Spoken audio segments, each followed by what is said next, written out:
Greetings, Phil West here with a webcast for Tomorrow's World. According to their monthly consumer survey from January 2015, Prosper Insights and Analytics reported that U.S. consumers plan to spend $18.9 billion this Valentine's Day season. That's an average of $142.31 spent by every person celebrating the holiday. Restaurants, chocolatiers, candy purveyors, and florists must be thrilled by the money-making prospects. But where did this practice originate? Is it important to consider the origin of this popular holiday? The truth is that the origins of Valentine's Day go all the way back to the ancient Roman fertility festival of Lupercalia. This festival was celebrated on February 15th and involved rank sexual immorality.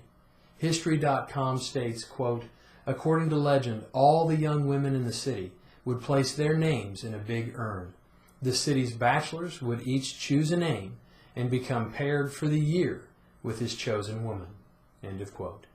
The phrase, "Be my Valentine," originated from this ancient pagan practice. The Oxford Dictionary of Phrase and Fable, in its entry on Lupercalia, states, the festival was held in honor of Lupercus, the equivalent of the Greek god Pan.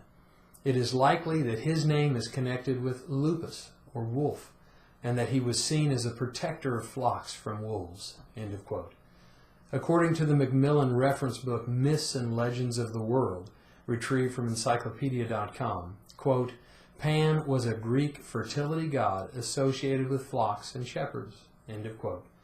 So according to legend, Pan protected sheep from wolves. Pan is actually none other than Nimrod the mighty hunter, mentioned in Genesis 10 and verse 9.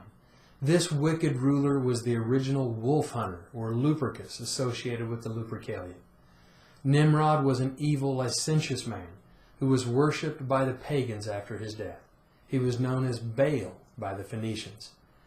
According to Britannica.com, quote, at the end of the 5th century, Pope Gelasius I replaced Lupercalia with St. Valentine's Day.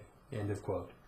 As we see with many other Christianized holidays, the early Roman Catholic Church sought to appease and convert the pagans by simply using the name of Christ, or in the case of Valentine's Day, a Catholic saint, while allowing the pagans to continue to enjoy their deep-seated traditions and pagan practices.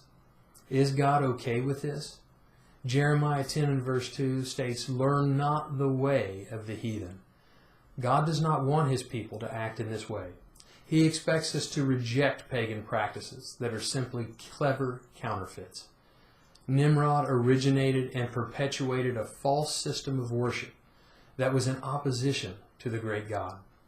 That system survives today, and many have become enchanted by the allure of its counterfeit holidays. Historian Will Durant, in his book The Story of Civilization, stated, quote, Christianity did not destroy paganism, it adopted it.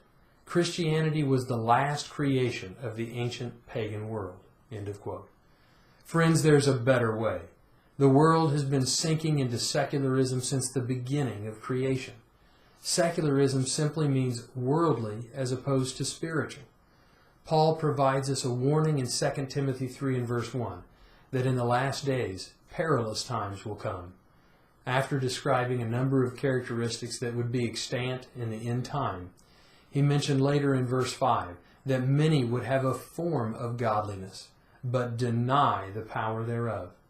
In Mark chapter 7 and verse 9, Jesus warned the scribes and Pharisees about false religious customs when he said, all too well you reject the commandment of God, that you may keep your tradition. How about you? Will you stand against the clearly pagan practices so often accepted in this world, primarily because they're affiliated with a type of Christianity? Or will you prove what is pleasing to God by studying His Word to determine what days He commands to be celebrated and remembered? We will see the world continue on the path of secularism for now, practicing and embracing days and traditions not provided by God. The Scripture describes the plan of God for all mankind, That plan is very clearly explained in 7 steps.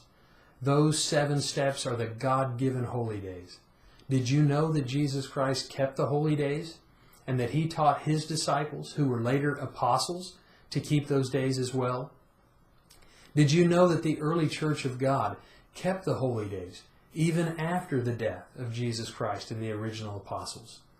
Why does tomorrow's world speak out against these pagan holidays? Does it make us popular among our peers in the Christian community? Not so much. The reason we speak out is found in the words of Jesus Christ to his true church, found in Matthew chapter 28. He instructs his church to preach the true gospel to all nations. But in verse 20 he says, teaching them to observe all things that I have commanded you. And lo, I'm with you always, even to the end of the age. Jesus taught his disciples to observe the holy days. Understanding the true holy days of God is vital to understanding the very plan of God. Sadly, that plan is hidden by the counterfeit holidays. Please request our absolutely free booklet, The Holy Days, God's Master Plan. It very well could change your life. Thanks for watching.